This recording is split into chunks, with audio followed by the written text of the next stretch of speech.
The school called at 2:17. I was in a meeting. I saw the number and I stepped out immediately because schools do not call at 2:17 for good reasons. The attendance coordinator said she was calling to check on Lily. She said Lily had been signed out early at 12:40. She said the form had been completed by Lily's emergency contact. I said Lily's emergency contact is my husband. She said, the form lists a Patricia Holloway. I said that name should not be on the form. She said, it has been on the form since September. September was 9 months ago. I said I did not authorize that change. The coordinator said, I see.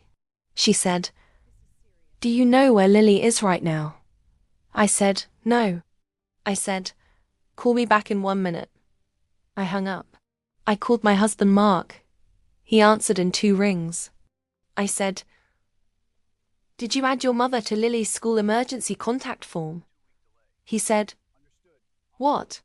I said, she signed Lily out of school at 12:40. He said, what? I said, she is not here. She has been gone for 1 hour and 40 minutes and nobody called us. He said, I am leaving now. He said, call her. I called Patricia. She answered on the 4th ring with the comfortable warmth of someone who was doing something ordinary and felt entirely fine about it. She said, hello, sweetheart. I said, Patricia, where is Lily? She said, she is right here. We are having a wonderful afternoon. She said, I thought it would be a nice treat. Picking her up early. She seemed so happy. I said, Patricia, you cannot take my daughter out of school without my permission. She said, I am her grandmother. I said, that is not how permission works. I said, I'm coming to get her. She said, of course, sweetheart, no need to rush. I said, stay exactly where you are. I was in the car before I finished the sentence. My name is Sarah. I am 35 years old. Mark is 37. Our daughter Lily is 8 now. She was 7 when this happened.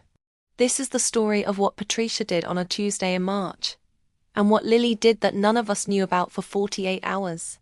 This is the story of the 47 minutes, and of what a 7-year-old pressed record on, quietly in her backpack, because something had told her, in the instinctive way children know things before they can name them, that what was happening needed to be remembered. Let me tell you about Patricia before I tell you about the 47 minutes. Because the Tuesday in March did not come out of nowhere. It came out of 3 years of smaller things that I had managed individually and declined to see as a pattern. Patricia is 63 years old. She is Mark's mother, and she is the kind of person whose love and control are so thoroughly merged that she has never been able to identify where one ends and the other begins. She loves Lily. I want to say that first and say it clearly. She loves Lily with the genuine, uncomplicated love of a grandmother who thinks about her granddaughter every day. But Patricia also believes in the deepest architectural layer of who she is, that loving a person entitles you to a place inside their life that nobody can close the door on. She believes this about Mark. She believed it about our marriage from the first year. She had made comments about my parenting that were structurally suggestions but functionally criticisms. She had given Lily gifts that had not been discussed with us, not extravagant ones but persistent ones, the ongoing project of a person who is building a relationship in parallel to the one you are building and does not acknowledge the difference. She had said things to Lily in our presence that I had heard and logged and said nothing about in the moment, because in the moment they were always technically ambiguous, and I did not want to be the woman who made scenes about technically ambiguous comments. I had made an error 6 months before the Tuesday in March. I had told Patricia something I should not have told her. Mark and I had been going through a difficult period. Not a crisis.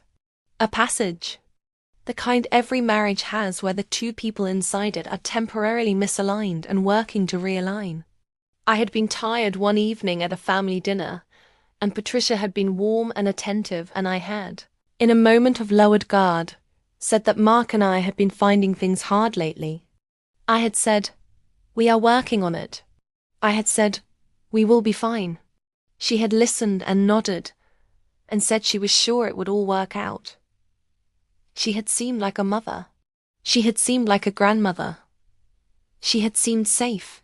I understood in March that I had been wrong about that. Let me tell you what I found when I arrived at Patricia's house at 3:45 in the afternoon. Lily was in the kitchen eating cookies. She was fine. She was physically fine. She was 7 years old and she had spent 3 hours at her grandmother's house eating cookies and watching a film, and she seemed, on the surface of things, fine. But she looked at me when I walked in with a very specific expression that I had not seen on her face before. Not fear, not distress. Something more like alertness. The alertness of a child who has been told something they are trying to hold carefully. I said, "Lily, get your coat." She said, "Yes, Mom." She got her coat. She picked up her backpack from the chair where it was sitting. She put it on. She held the straps. I said goodbye to Patricia with the specific brevity of someone who was leaving a conversation for later, and Patricia said there is no need for all of this. It was just an afternoon. I said nothing. We left. In the car, Lily was quiet. I asked her how the film was. She said good. I said, "What did you and Grandma talk about?" She said, "Just stuff." I said, "What kind of stuff?" She said, "Mommy, can I tell you tomorrow?" I looked at her in the rearview mirror. She was holding her backpack on her lap. She was holding the straps tightly. I said, "Of course." I said, "Are you okay?" She said, "Yes." She said, "Mommy, I pressed record on my tablet." I said, "What?" She said, "It is in my backpack." I said, "Okay, sweetheart." I said, "Okay." We did not listen to the recording that evening. We had dinner. We read Lily her book. We put her to bed. Mark and I sat in the kitchen afterward, and I told him about the recording, and he was very still while I told him. Then he said, "Why did she press record?" I said, "I think she pressed record because something told her to." He said, "She is 7. I said, "I know." He said, "What does that mean about what happened?" I said, "I think it means she knew, in the way children know things, that something was happening that was not right." He said, "How long is it?" I said, "I do not know yet." We looked at each other. He said, "Tomorrow." I said, "Tomorrow, after she is at school." We picked Lily up from school together the following morning, and I held her for a long time at the door, and she let me. And then she walked in, and we drove home, and we sat at the kitchen table, and we opened the tablet. The recording was 47 minutes long. We listened to it together. I want to tell you what was on it. I want to tell you as precisely as I can, because precision matters, and because the precise details are the thing that made Mark go completely still in a way I had never seen him be still before. Patricia had started by asking Lily about school. Normal. She had asked about Lily's friend Sophie, and about the class project, and about whether Lily liked her new teacher. All normal. Then, approximately 12 minutes in, there was a pause. Then Patricia said, "Lily, can I ask you something grown-up?" Lily said, "Okay." Patricia said, "You know that Mommy and Daddy love each other very much, right?" Lily said, "Yes." Patricia said, "And sometimes when grown-ups are having a hard time, it can be a little scary for kids." Lily said, "Are they having a hard time?" Patricia said, "Sometimes people go through hard times and it does not mean anything bad will happen. But Lily, I want you to know that no matter what happens between Mommy and Daddy, you will always have your grandma." She said, "If things ever felt very scary at home, you could always come stay with me." She said, "This is our secret, okay? You do not need to tell Mommy and Daddy we talked about this." Lily said, "Why is it a secret?" Patricia said, "It is not really a secret. It is just something special between you and me." Lily said, "Okay." Patricia moved on. She talked about something else, but she came back to it 17 minutes later. She said, "Lily, do you ever worry about Mommy and Daddy?" Lily said, "Sometimes." Patricia said, "That is normal, sweetheart." She said, "Mommy has been going through some hard things, and when mommies go through hard things, it can affect the whole family." Lily said, "Is Mommy sick?" Patricia said, "Not sick like a cold." She said, "Mommy is just struggling a little, and sometimes when people struggle, they need help." Lily said, "What kind of help?" Patricia said, "That is something the grown-ups are going to figure out." She said, "But remember what Grandma said. If things feel hard, you can always come to me. I am always here." Mark stopped the recording at that point. He sat at the kitchen table with his hands flat on the surface, and he looked at his hands for a long time. Then he said, "She told our 7-year-old that her mother is struggling, and she might need to come live with her grandmother." I said, "Yes." "She told her to keep it a secret." I said, "Yes." He said, "She took her out of school without our knowledge or permission to do this." I said, "Yes." He was quiet for a very long time. Then he said, "I'm going to call a lawyer." I said, "Yes, you are." He said, "Sarah." I said, "Yes." He said, "I'm so sorry." I said, "I know." He said, "I am not sorry in the I understand why you are upset way. I am sorry in the she took our daughter out of school and sat her down and told her her mother is sick, and to keep it secret. And I'm going to make that have consequences way." I said, "I know." I said, "Call the lawyer." He called within the hour.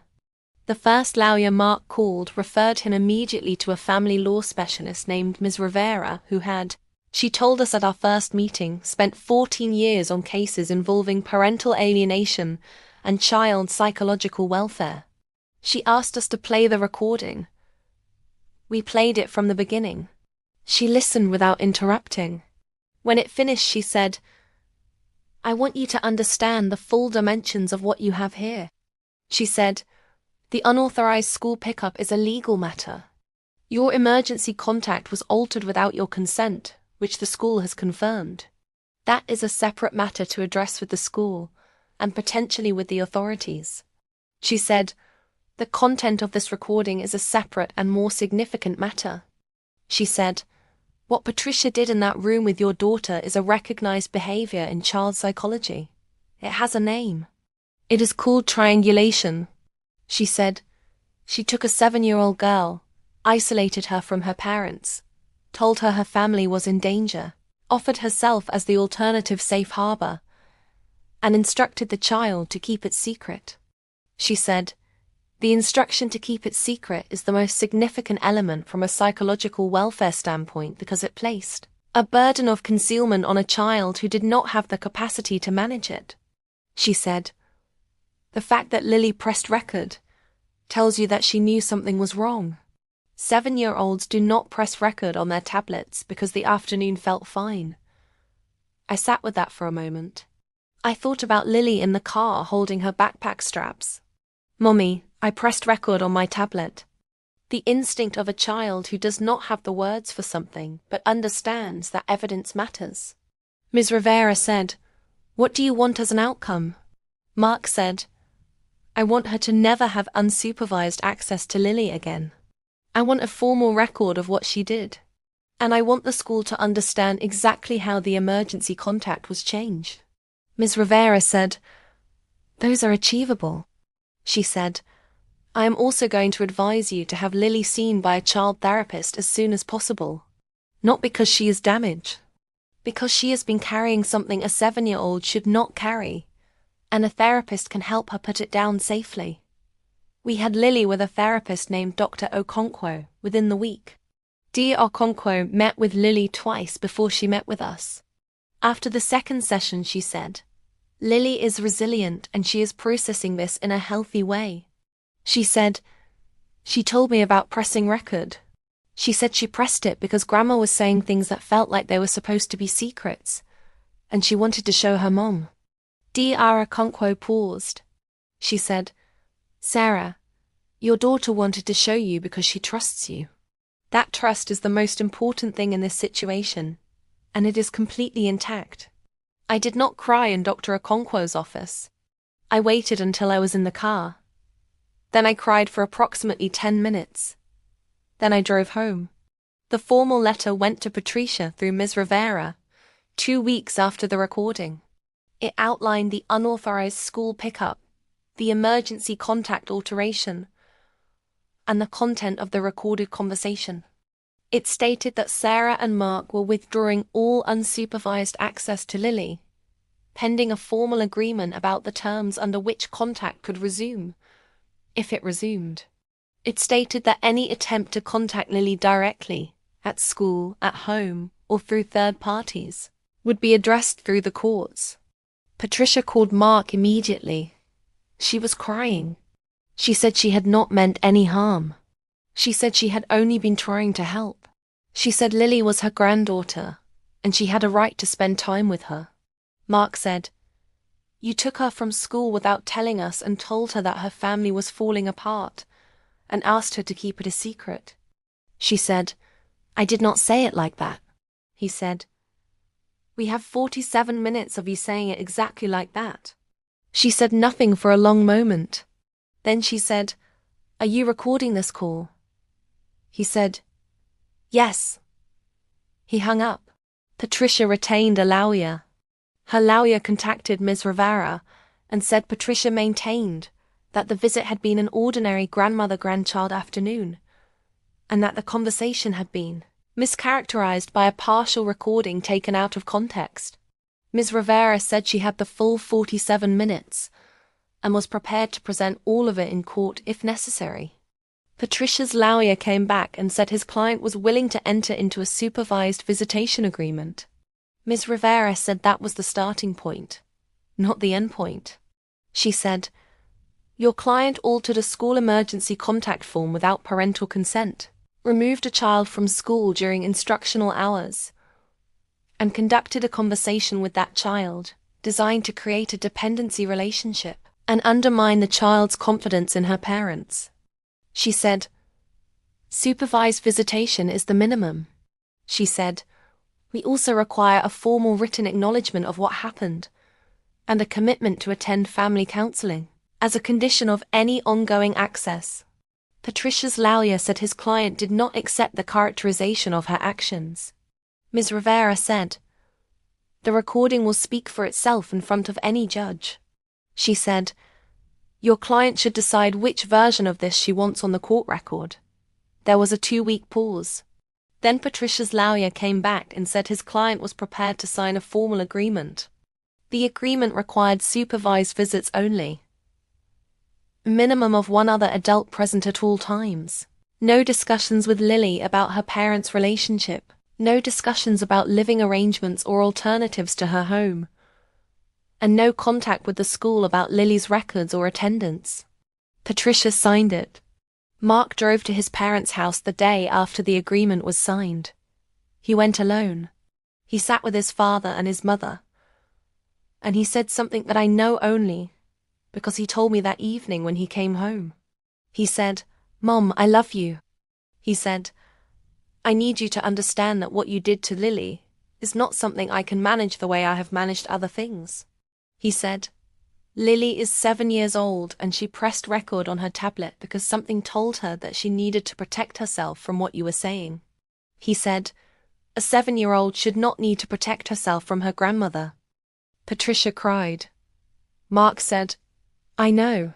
He said, I am not here to make you feel better about it. I am here to tell you that Lily is going to be okay, and that your relationship with her is going to be different now, not over, but supervised and with rules, and you need to decide if those rules are something you can live with. She said, I just love her so much. He said, I know. He said, love that takes a 7-year-old out of school without telling her parents and asks her to keep secrets is not the kind of love she needs. He came home and sat in the kitchen and said, I said it.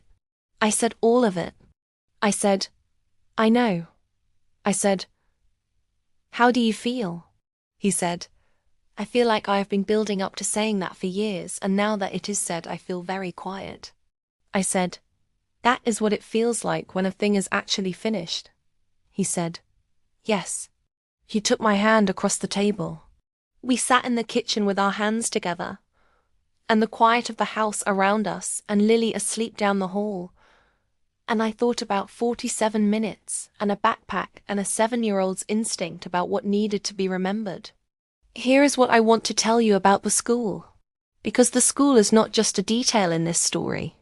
The school is a part of the story that I want other parents to hear very clearly. After everything was resolved with Patricia, I went back to the principal and the attendance office, and I asked directly how Patricia's name had been added to the emergency contact form. They investigated. What they found was that in September, Patricia had come into the school office in person and said she was Lily's grandmother and that she needed to be added to the contact form in case of emergency, because we were often unreachable during work hours. The office staff member had asked for identification, which Patricia had provided, and had added her to the form. Nobody had called us to confirm. Nobody had sent a notification.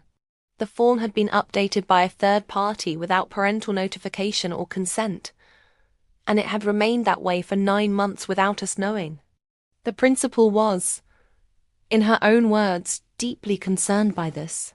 She said the school's protocol should have required parental confirmation before any contact form update. She said it had not been followed.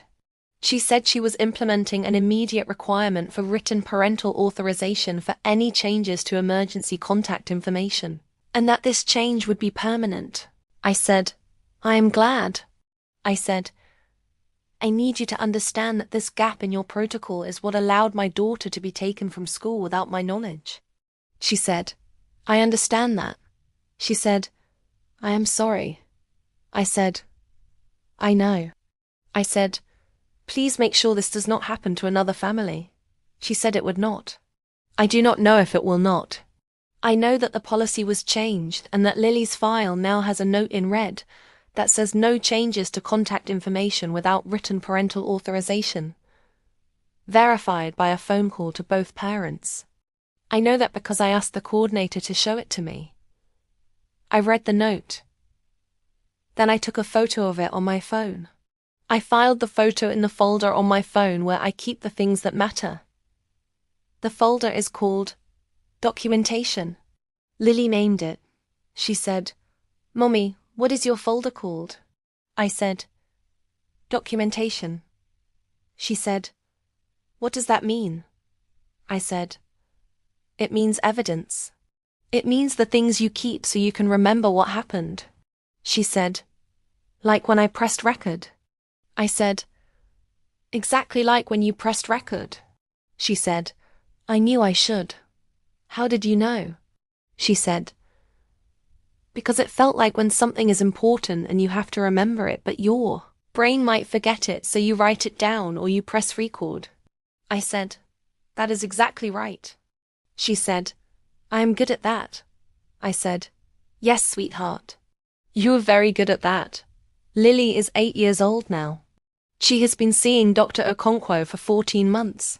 Dr. Okonkwo told us 3 months ago that Lily was no longer processing anything that needed processing, and that the sessions had become, in her words, Lily telling her about her week and asking interesting questions about psychology.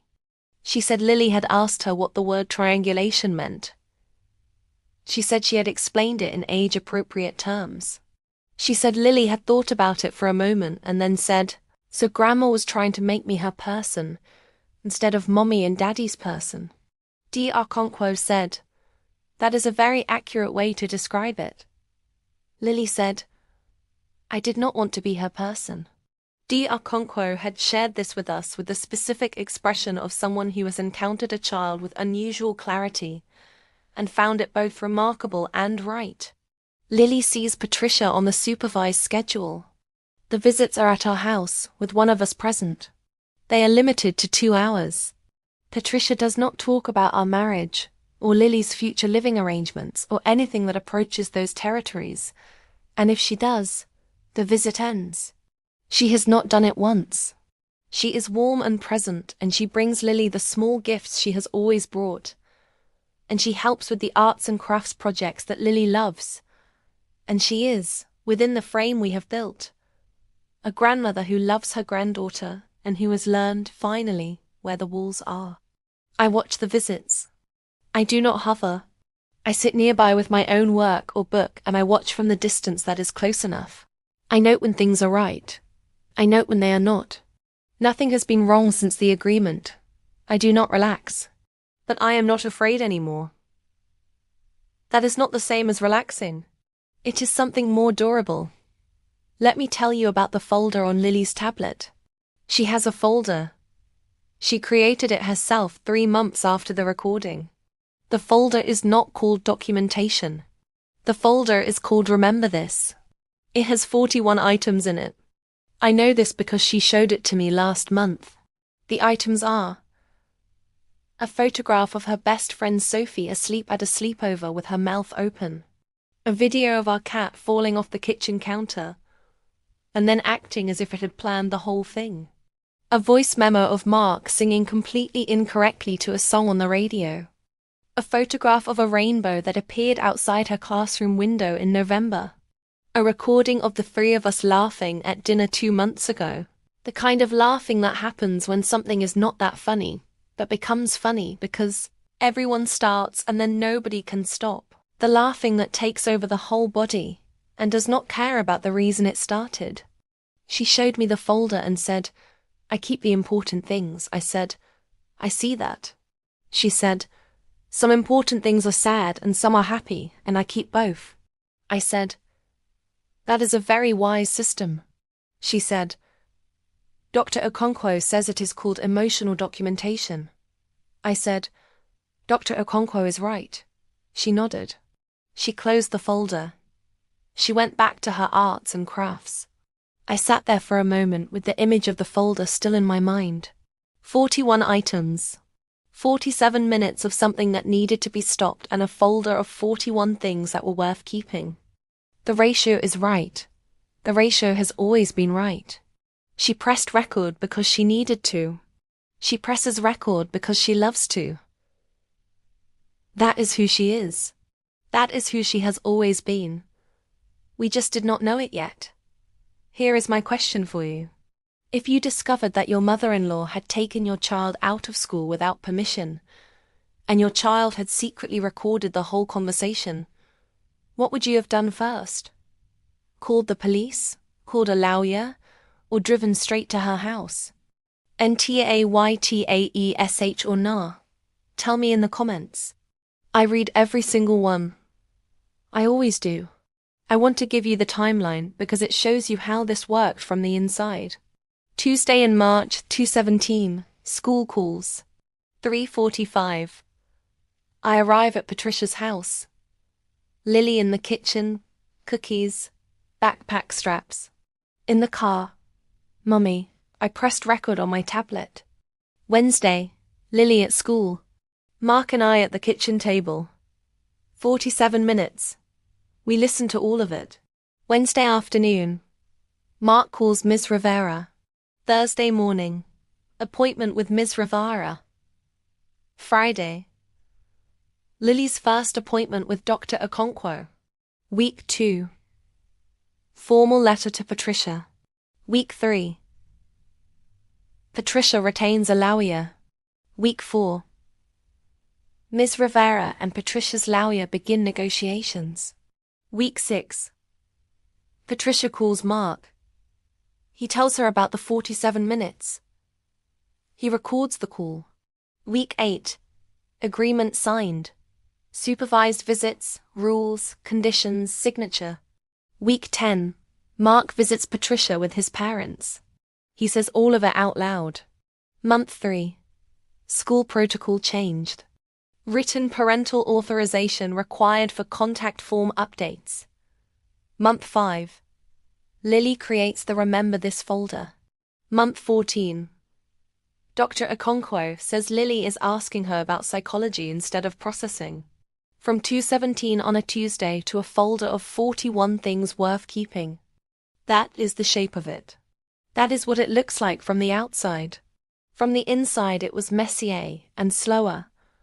And there were nights when Mark and I sat in the kitchen and said very little and needed very little to be said. And there were days when the weight of being the person who has to be vigilant all the time was a real weight, and not just a concept. There were days when I thought about the 6 months before March when I had managed each small thing individually and declined to see the pattern, and I felt the particular grief of someone who wishes she had seen it sooner. I have put that down now. Not because I have stopped paying attention, because paying attention and carrying that grief are two different things, and I only need to do one of them. What I carry now is the folder. Not on my phone, in my head. The 47 minutes and the 41 things that came after. The ratio. The ratio has always been right. Some things need to be remembered because they were wrong and need to stop. More things need to be remembered because they are good and worth keeping. Lily knew that at 7 years old in a car with her backpack straps in her hands. She knows it now at 8 with 41 items in a folder, and a cat that falls off counters with complete dignity. I learned it from her. That is the honest version. I learned it from my daughter.